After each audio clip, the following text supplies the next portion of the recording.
नमस्कार स्टूडेंट्स, कैसे हो। उम्मीद करता हूँ कि बहुत अच्छे होंगे। सेठ हंसराज स्कूल की इस ऑनलाइन क्लासेज में आपका स्वागत है। आज का हमारा हिंदी ग्रामर का बहुत ही खूबसूरत विषय शुरू करने जा रहे हैं। विशेषण। विशेषण एक विकारी शब्द है। विशेषण एक विकारी शब्द है। देखो, प्रयोग के आधार पर शब्दों के भेद दो होते हैं, एक विकारी और एक अविकारी। रचना के आधार पर शब्दों के भेद होते हैं, रूढ़, योग रूढ़ शब्द, यौगिक शब्द। और उत्पत्ति के आधार पर शब्दों के भेद होते हैं, तत्सम, तद्भव शब्द, देशज, विदेशी, संकर शब्द। ठीक है। अर्थ के आधार पर भी होते हैं। अर्थ के आधार पर होते हैं एकार्थी शब्द, अनेकार्थी शब्द, पर्यायवाची शब्द, विलोम शब्द और समोच्चारित शब्द, या फिर उसे कह सकते हैं युग्म शब्द। शब्द समूह के लिए एक शब्द, समानार्थक प्रतीत होने वाले भिन्नार्थक शब्द, जो मोटे रूप से तो क्या है, समान अर्थ वाले प्रतीत होते हैं, किंतु उनमें क्या अर्थ का इतना सूक्ष्म अंतर होता है कि उन्हें अलग अलग अलग अलग है, जो संदर्भ में ही प्रयुक्त करना पड़ता है उनका। जैसे अस्त्र शस्त्र है, और इसमें आया समूहवाची शब्द होते हैं, ध्वन्यार्थक शब्द होते हैं, पशुओं की बोलियां होती है और पक्षियों की बोलियां होती हैं, जड़ पदार्थों की ध्वनियां होती हैं, और भी अन्य शब्द होते हैं जैसे छलछलाना, लहलहाना, दमदमाना, चमचमाना, जगमगाना, फहराना, लपलपाना। इनके बारे में चलो आगे चर्चा करेंगे हम। और आज हम पढ़ रहे हैं विकारी शब्द। ठीक है। विकारी शब्दों के अंतर्गत क्या आते हैं? संज्ञा आते हैं, सर्वनाम आता है, विशेषण आते हैं और क्रिया आते हैं। ठीक है। अविकारी शब्दों के अंतर्गत क्रिया विशेषण, समुच्चय बोधक अव्यय, संबंध बोधक अव्यय और विस्मयादि बोधक अव्यय आते हैं। ठीक है। विकारी शब्द वो होते हैं जिनमें क्या है, लिंग वचन काल के अनुसार क्या होता है, विकार उत्पन्न होता है। और अविकारी शब्द वो होते हैं जिनमें लिंग वचन काल के अनुसार कोई विकार उत्पन्न नहीं होता। ठीक है। जैसे एक एक उदाहरण के माध्यम से बता देता हूँ। विकारी शब्द में जैसे ले लो, लड़का ले लो। लड़का देखो, लिंग के अनुसार लड़की, या फिर वचन के अनुसार लड़के हो जाएगा। और अविकारी शब्द में जैसे ले लो, बहुत ले लो, तो बहुत ले लो, बहुत का देख लो, लिंग वचन के अनुसार कोई चेंज करके देख लो, नहीं बदलाव आएगा।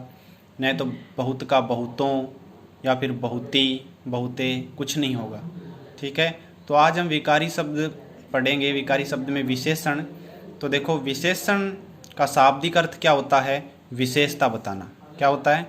विशेषता बताना। और किसकी विशेषता बताता है ये संज्ञा और सर्वनाम शब्दों की क्या करता है? विशेषता बताता है। ठीक है। अब देखो परिभाषा।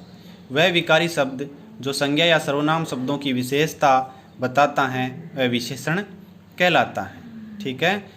जैसे सुंदर बगीचा, नीला आकाश। बगीचा एक संज्ञा शब्द है और इसकी विशेषता बता रहा है ये सुंदर शब्द कि बगीचा कैसा है, सुंदर है। ठीक है। नीला आकाश, आकाश की विशेषता क्या है कि वो नीला है। अब हम विशेषण के प्रकार पढ़ने से पहले हम कुछ इसके पारिभाषिक शब्दों पर विचार करेंगे, चर्चा करेंगे। देखो, पारिभाषिक शब्द विशेष्य हैं, विशेषक और प्रविशेषण।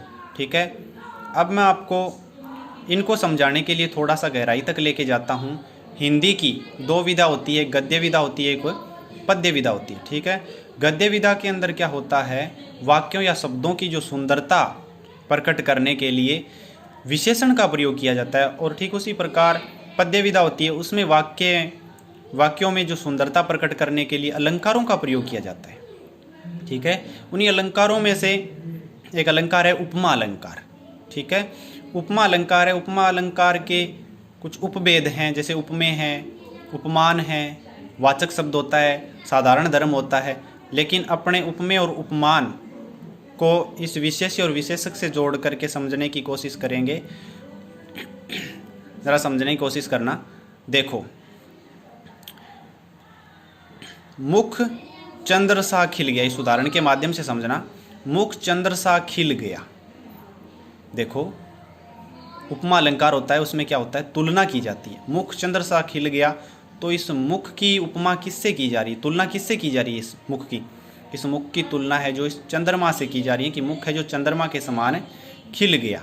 अब जिसकी तुलना की जाती है वो तो होता है उपमेय, और जिससे की जाती है वो होता है उपमान। ठीक उसी प्रकार इसमें तो क्या होता है, अलंकार में तो इस उपमा अलंकार में तो इसमें तुलना की जा रही थी, और विशेषण में क्या होता है, विशेषता बताई जाती है। तो देखो विशेष्य, जिसकी विशेषता बताई जाती है वो तो होता है विशेष्य, और जिससे बताई जाती है वो होता है विशेष। इस उदाहरण के माध्यम से समझना।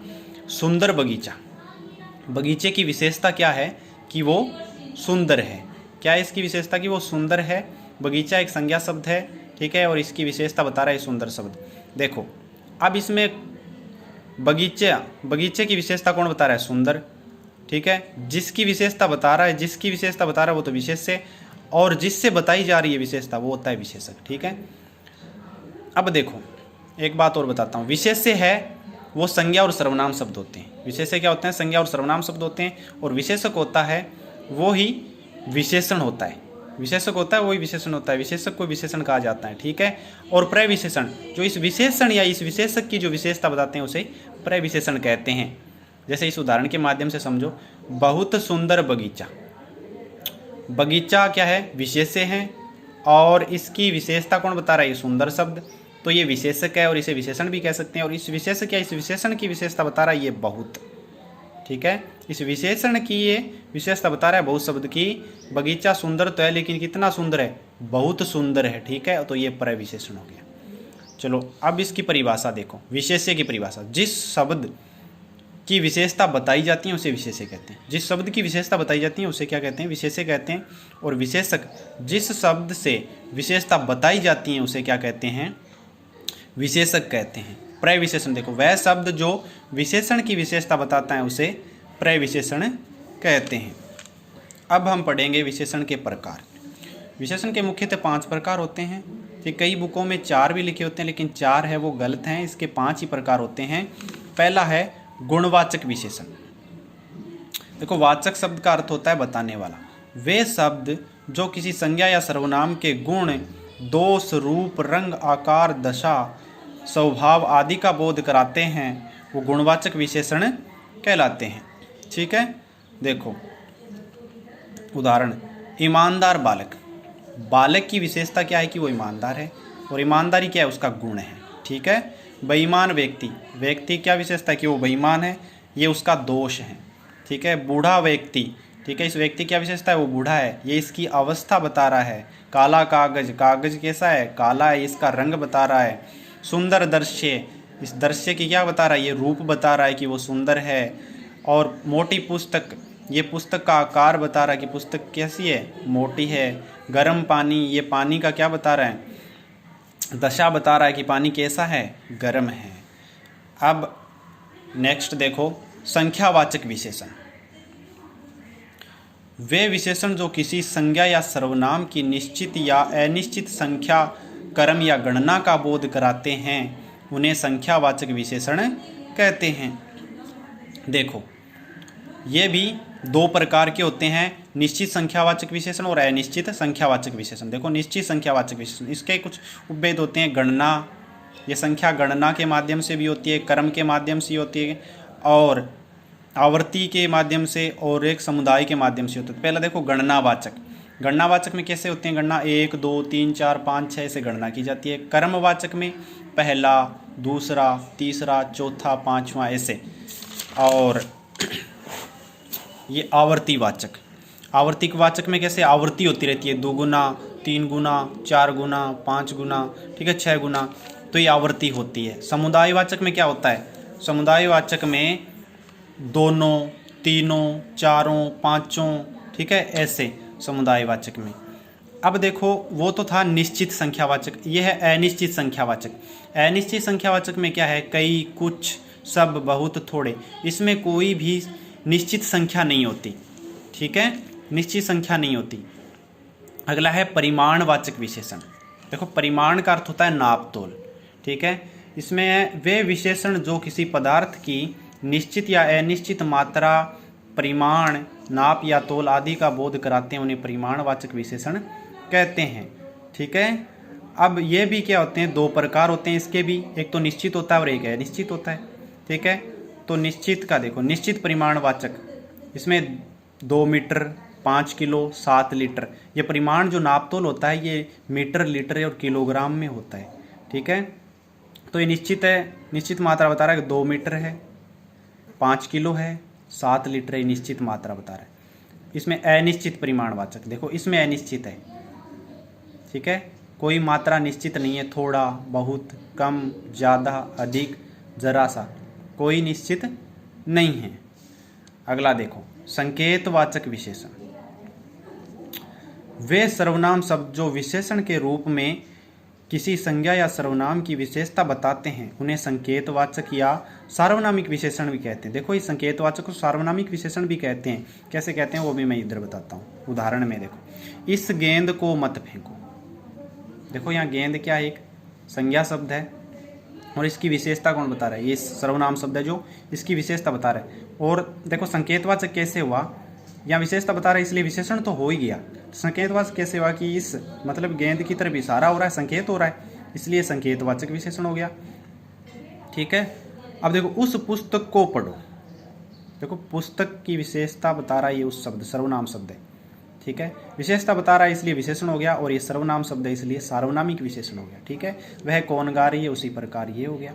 ठीक है, ये इसकी विशेषता बता रहा है, सर्वनाम शब्द है, सार्वनामिक विशेषण हो गया, और वह ये संकेत भी कर रहा है इसलिए संकेतवाचक विशेषण भी हो गया।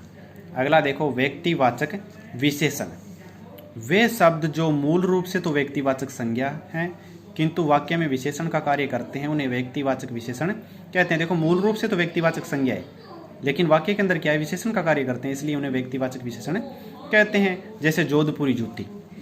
देखो इस जूती की क्या विशेषता है कि वो जोधपुर की है। ठीक है, जोधपुर एक शहर का नाम है इसलिए व्यक्तिवाचक संज्ञा है, और यहाँ इस जूती की विशेषता बता रहा है इसलिए व्यक्तिवाचक विशेषण हो गया। बनारसी साड़ी, साड़ी की विशेषता क्या है कि वो बनारस की है। ठीक है, और ये बनारस शहर का नाम है जो व्यक्तिवाचक संज्ञा है, और इधर विशेषता बता रहा है इसलिए व्यक्तिवाचक विशेषण हो गया। उसी प्रकार कश्मीरी सेब हो गया, बीकानेरी भुजिया हो गया।